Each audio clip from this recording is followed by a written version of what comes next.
दोस्तों, एक छोटा सा सवाल है आपसे। अगर कल सुबह आपको ये खबर मिले कि आपके शहर की फैक्ट्री बंद हो गई है, हजारों मजदूरों की नौकरी चली गई है, किसान का माल खरीदने वाला कोई नहीं रहा और उस सब का रीजन है एक फॉरेन देश का डिसीजन, तो आपको कैसा लगेगा? आज भारत के साथ यही हो रहा है। डोनाल्ड ट्रंप ने हमारे ऊपर सिर्फ 25% नहीं, सीधे 50% टैरिफ थोप दिया है। मतलब सोचिए, जो माल कल तक अमेरिका में $100 में बिक रहा था, अब वही चीज वहाँ $150 में मिलेगी। और इसका नुकसान सबसे ज्यादा किसको होगा? हमारे मजदूर को, हमारे एक्सपोर्टर को और हमारे भारत की इकोनॉमी को। पर यहाँ एक और बड़ा सवाल उठता है, क्या ये सिर्फ ट्रेड का मामला है या फिर भारत को दबाने की एक साजिश है? सोचिए, एक तरफ वो हमेशा बोलता है कि इंडिया उनका दोस्त है, पार्टनर है, डेमोक्रेसी का सेवियर है, और दूसरी तरफ वही अमेरिका हमारे ही शहरों के मजदूरों की रोजी रोटी छीन रहा है। और अब असली सवाल यह है, क्या भारत झुकेगा या फिर यह क्राइसिस भारत को और ज्यादा मजबूत बनाएगा?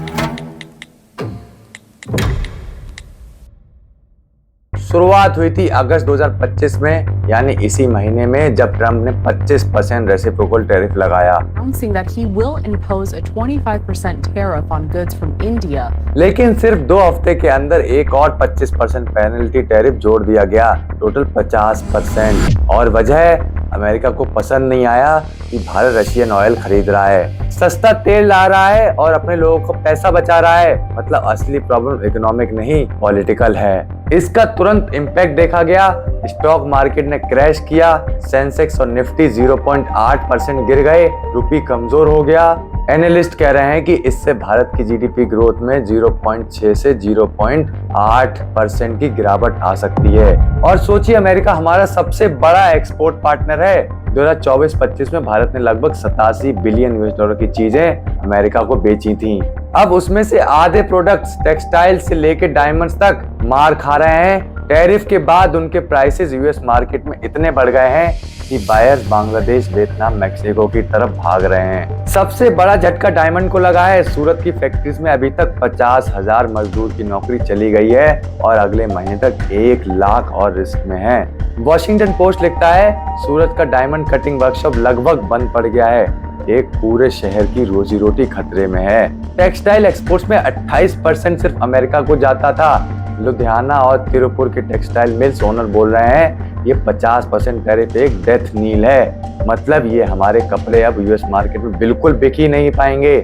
2000 करोड़ से ज्यादा का नुकसान सिर्फ टेक्सटाइल्स में है। लेदर इंडस्ट्री भी बुरी तरह से प्रभावित हुई है। एक्सपोर्टर्स अब यूरोप में यूनिट्स खोलने की सोच रहे हैं, सिर्फ इसलिए कि मेड इन इंडिया टैग की वजह से यूएस मार्केट में 50% टैक्स ना देना पड़े। ज्वेलरी एक्सपोर्टर्स कह रहे हैं कि ऑर्डर्स कैंसिल हो रहे हैं। सी फूड एक्सपोर्टर जो केरला और आंध्रा में है, वो बोल रहे हैं कि डिमांड गिर गई है और ये सब उन लोगों की नौकरी खतरे में डाल रहा है जो दिन रात फैक्ट्री और फार्म्स में काम करते हैं। सिर्फ एक छोटा सा रिलीफ है फार्मा और इलेक्ट्रॉनिक्स को, मतलब हमारी दवाई और आईफोन अभी सेफ हैं, लेकिन ये गारंटी नहीं है कि कल ट्रंप उनको भी टारगेट नहीं करेगा। अब असली सवाल ये है, अमेरिका ऐसा क्यों कर रहा है? क्योंकि भारत ने उनकी बात नहीं मानी। भारत रशियन ऑयल खरीद रहा है, अपनी इकोनॉमी के लिए सस्ती ऊर्जा ले रहा है। ट्रंप को ये पसंद नहीं आया तो इंडिया को दबाने के लिए टैरिफ्स लगा दिए। ये कोई फेयर ट्रेड नहीं है, ये है इकोनॉमिक धंधा। ये वही अमेरिका है जो हमेशा लेक्चर देता है फ्री मार्केट का, डेमोक्रेसी का, दोस्ती का, और जब अपना फायदा दिखा तो दोस्त के गले में फंदा डाल देता है। दोस्तों, ये सिर्फ एक ट्रेड वॉर नहीं है, ये हमारे भारत की गरिमा का सवाल है। क्या हम अपनी पॉलिसीज अमेरिका के प्रेशर में बनाएंगे? क्या हम अपने तेल, अपने बिजनेस उनकी इजाजत से चलाएंगे?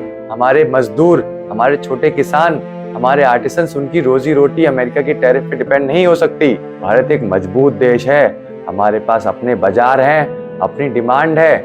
हमें अपना सिस्टम इतना मजबूत बनाना होगा, चाहे कोई भी टैरिफ लगाए, लेकिन भारत के मजदूर की थाली खाली नहीं रहनी चाहिए। इस वक्त भारत के लिए जरूरी है कि हम अपने एक्सपोर्ट्स को डाइवर्सिफाई करें। Europe, middle east, Latin America जल्दी से जल्दी एफटीए साइन करें और सबसे इम्पोर्टेंट अपनी डोमेस्टिक डिमांड को और स्ट्रॉन्ग बनाएं। और एक बात, अमेरिका समझे या ना समझे, भारत किसी के दबाव में नहीं झुकेगा।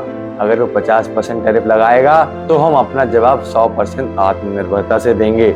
ये देश किसी के टैरिफ से नहीं रुकता, ये देश मजदूर की मेहनत, किसान की मिट्टी और नौजवान की ताकत पे चलता है। और अगर कोई सोचेगा कि टैरिफ लगा के भारत के घुटनों पे ला देगा, तो याद रखना, भारत के भी घुटनों पे नहीं टिकता।